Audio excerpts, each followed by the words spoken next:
Olá, turminha do quarto ano, como que vocês estão? Todo mundo bem? Boa tarde, sejam todos bem-vindos à nossa aula de arte de hoje.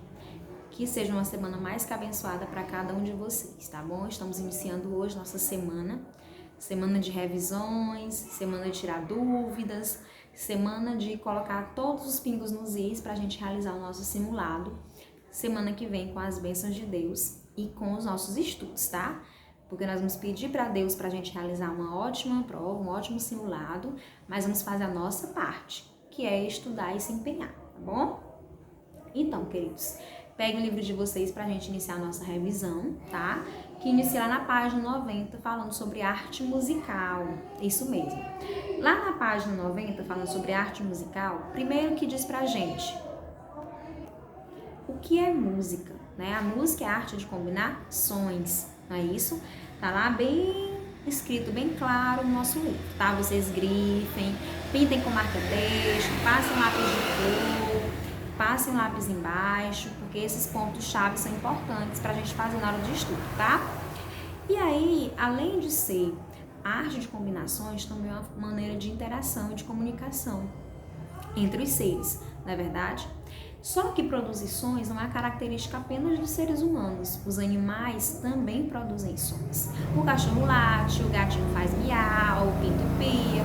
Então esses são sons que são produzidos pelos animais. Então, além de nós seres vivos, os animais também produzem som, certo?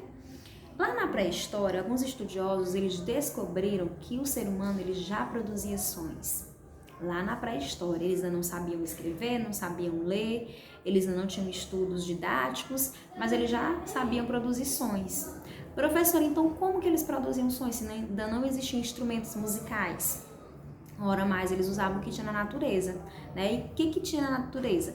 Conchas, pedaços de madeira, pedras, que mais que dizem no livro de vocês? Sementes.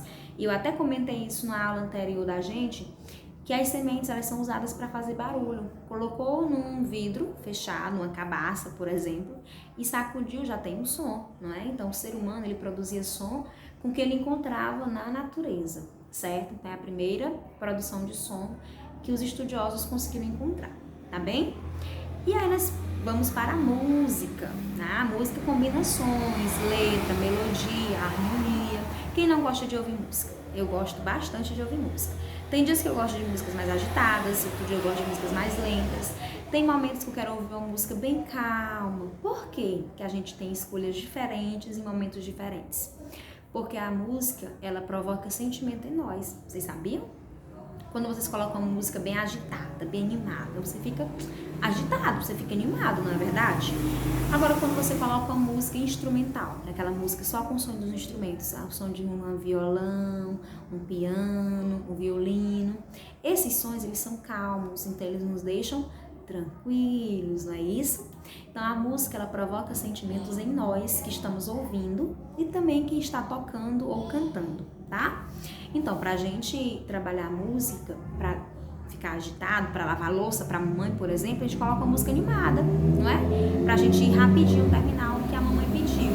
Mas eu quero descansar um pouco, porque eu estudei bastante, minha mente tá um pouco cansada, eu quero ficar tranquila. Coloca uma músicazinha mais calma, tá? Eu quero dançar, eu quero fazer uma atividade física com a minha mãe.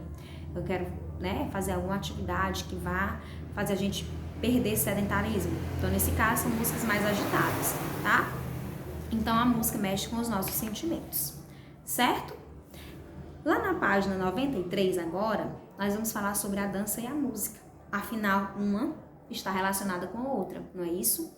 Quando a gente ouve uma música bem agitada, dançante, né, o K-pop que vocês gostam bastante, dá vontade de fazer o quê? De dançar, de mover o corpo. E a gente move o corpo de acordo com o som que nós ouvimos. É isso aí. Então, a relação entre música e dança é bastante antiga. Há muito tempo o ser humano começou a produzir som e ele percebeu que era possível se movimentar de acordo com esse som. Então, acredito que desde a pré-história elas estão intimamente ligadas, uma relacionada com a outra, tá?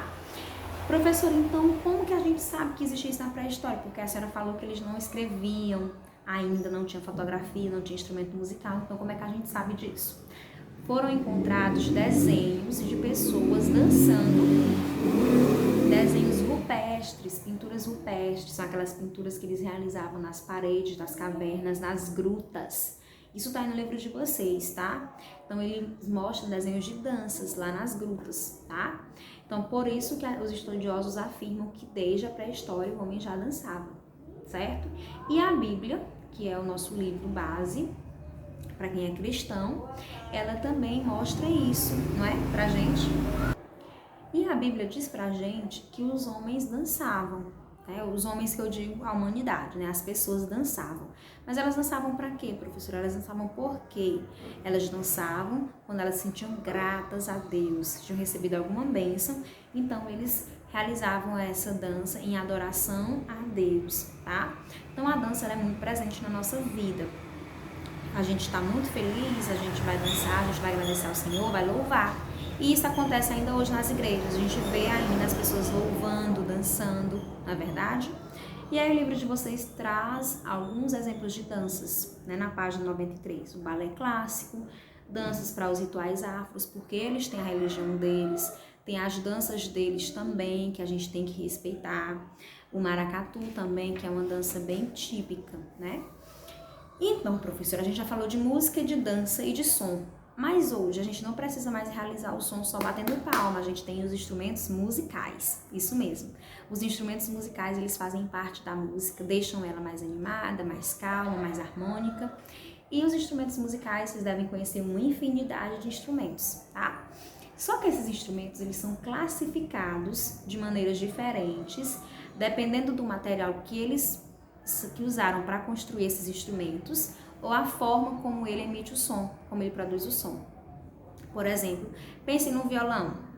Qual é a forma do violão emitir o som? A gente vai tocar nas cordas, não é isso? Um tambor, como é que o tambor emite o som? A gente vai tocar alguma corda? Não, professora, porque ele não tem corda, então a gente vai bater, não é isso? Dá batidas e ele no seu instrumento oco vai emitir um som mais percussivo, não é isso? Então, essa classificação dos instrumentos musicais, ela é bem clara pra gente, né? Lá na página 94, nós vamos primeiro falar sobre os instrumentos musicais chamados idiofones. Isso mesmo. Quais são os instrumentos idiofones, professora? São aqueles que produzem o seu som, emitem som através de uma vibração. Então, o sino tocando da igreja, bateu, ele vai ficar vibrando. Por isso que em algumas histórias em quadrinhos, por exemplo, quando tem um sino que é batido, aparece aqueles tipo um parênteses do lado, a vibração, tá? São exemplos desses instrumentos idiofones. O sino, as castanholas, o prato da bateria, tá? Porque você dá a batida e ele fica tipo tremendo. Isso ali é vibrando, tá? Nós temos também os instrumentos membramofones.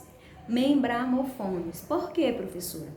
São instrumentos que são confeccionados com pele de animais. E também são conhecidos como instrumentos de percussão. São exemplos de instrumentos de djembe e também o bongo, tá? Percebam que a construção deles utiliza pele de animais, certo? E são instrumentos de percussão, por isso chamado membramofones. Os instrumentos cordofones, como o nome está dizendo, são instrumentos de corda. Então, eles vão emitir seu som através dessa vibração de algumas partes, que é a corda. Por exemplo, no violão, quais são as partes que vibram quando a gente toca? As cordas. Não é todo o violão, é apenas as cordas, tá? Então, os cordofones, instrumentos de corda. A harpa, o violão, o contrabaixo, o violino, certo? Na próxima página, nós temos os instrumentos aerofones. Aero vem de ar, tá? Então, esses instrumentos, eles precisam de uma passagem de ar por dentro deles para emitir som. São exemplos de instrumentos. A flauta, você tem que soprar, não é isso? O trompete, a gaita, tá? O saxofone. Então, eles precisam também dessa passagem de ar, circulação por dentro, certo? E, mais atualmente, nós temos os instrumentos elétricos, como o nome está dizendo, são instrumentos que utilizam a eletricidade para emitir seus sons, tá? Guitarra elétrica, o teclado, tá? O baixo elétrico também, então eles vão precisar de eletricidade para emitir som, certo, queridos? Então esse é o nosso conteúdo. Na página seguinte, 98, a gente fala sobre o corpo na dança, que a gente move o nosso corpo de acordo com os sons que nós ouvimos, tá? Então, quando a gente escuta uma música agitada, realmente a vontade é de dançar, tá? Quando a gente não dança, a gente balança a cabeça, a gente mexe o pé, a gente mexe a mão, faz alguma coisa, não é? Então, nós realizamos algumas atividades sobre corpo na dança e vocês viram que, de acordo com a dança, os movimentos são diferentes, tá? Se atentem para os movimentos do freio, por exemplo, né? A mão para cima, segurando o guarda-chuvinho e o pé flexionando para frente e para trás, com pulinhos. No samba, qual que é o movimento que a gente faz no samba? Então, o pé vai para frente e para frente e para trás, tá? Se atentem para os movimentos que nós fizemos na sala de aula, na aula anterior. O forró, geralmente dançado em dupla, vai 2 passos para um lado, 2 passos para outro, dança abraçadinho, com a mão coladinha, não é? E a valsa, a mão colada, mas os passos mais espaçados, né? Então, um mais longe do outro, tá? Se atentem para esses movimentos, tá bem, queridos? E a nossa revisão termina aqui, mas se vocês tiverem ainda alguma dúvida sobre o nosso conteúdo, não esqueçam de ir anotando e enviar para mim, que eu vou responder vocês com todo gosto, tá bom, meus queridos? Boa aula, hoje nós não temos atividade, hoje é somente para vocês tirarem as dúvidas do conteúdo, tá bem? Até a nossa próxima aula.